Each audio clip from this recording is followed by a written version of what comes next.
एक बार इस क्वेश्चन को पढ़ लेते हैं। यहाँ लिखा हुआ है कि the motion of a particle is defined by the position vector this where t is in expressed in seconds determine the value of t for which position vector velocity vector are perpendicular. ठीक है, तो भाई हम लोग को position vector दिया है, हम लोगों को वेलोसिटी चाहिए। अगर हम लोग को पोजीशन दिया हो, वेलोसिटी चाहिए हो, वेलोसिटी दिया हो, एक्सेलरेशन चाहिए हो, तो इस पूरे प्रोसेस में हम लोग जब डाउनवर्ड जा रहे होते तो क्या करते हैं, डिफरेंशिएट करते हैं। इसका मतलब कि अगर पोजीशन दिया हुआ है, एक बार वेलोसिटी चाहिए, मतलब पोजीशन दिया है और अगर वेलोसिटी चाहिए तो एक बार डिफरेंशिएट करेंगे।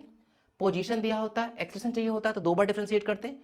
वेलोसिटी दिया होता है, एक्सेलरेशन चाहिए होता है तो फिर भी एक बार डिफरेंशिएट करते हैं। ठीक है, तो ये वाली बात को तो हम लोगों को एकदम अच्छे से ख्याल रखना है, तो याद रखेंगे। ठीक है, शुरुआत करते हैं।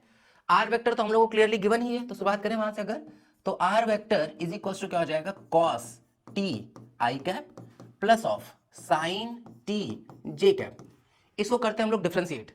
अगर हम लोग डिफरेंशिएट करें तो वेलोसिटी वेक्टर क्या आ जाएगा, डी आर वेक्टर अपॉन में डी टी, किसके इक्वल, यहां हो जाएगा। अगर डिफरेंशिएशन करें तो कॉस का डिफरेंशिएशन क्या हो जाएगा, माइनस माइनस साइन टी क्या आई कैप। साइन का डिफरेंशिएशन क्या होता है, कॉस हो जाएगा, तो यहां पे क्या आ जाएगा, plus cos T J cap. ठीक है, हम लोगों से बोला गया कि दोनों पोजीशन वेक्टर और वेलोसिटी वेक्टर को आपस में क्या होना चाहिए, परपेंडिकुलर होना चाहिए।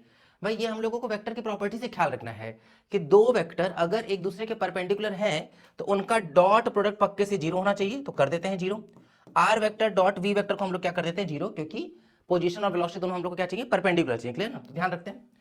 अगर दोनों का डॉट प्रोडक्ट करें तो भाई क्या करते हैं, डॉट प्रोडक्ट में आई का आई में, जे का जे में मल्टीप्लाई कर देते हैं और के का के में। खैर यहाँ के तो है ही नहीं, तो आई का आई में मल्टीप्लाई कर देते हैं। क्या हो जाएगा, minus cos t sine T.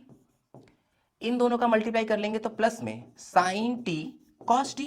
अगर हम लोग ध्यान से देखें तो दोनों आपस में कैंसिल आउट कर सकता है, तो कैंसिल आउट करके क्या आ जाएगा, जीरो। क्या मतलब इस बात का, यहां से हम लोग ये देख पा रहे हैं कि भाई टी हम कुछ रखते ही उसके पहले ही कट कुटा चुका है।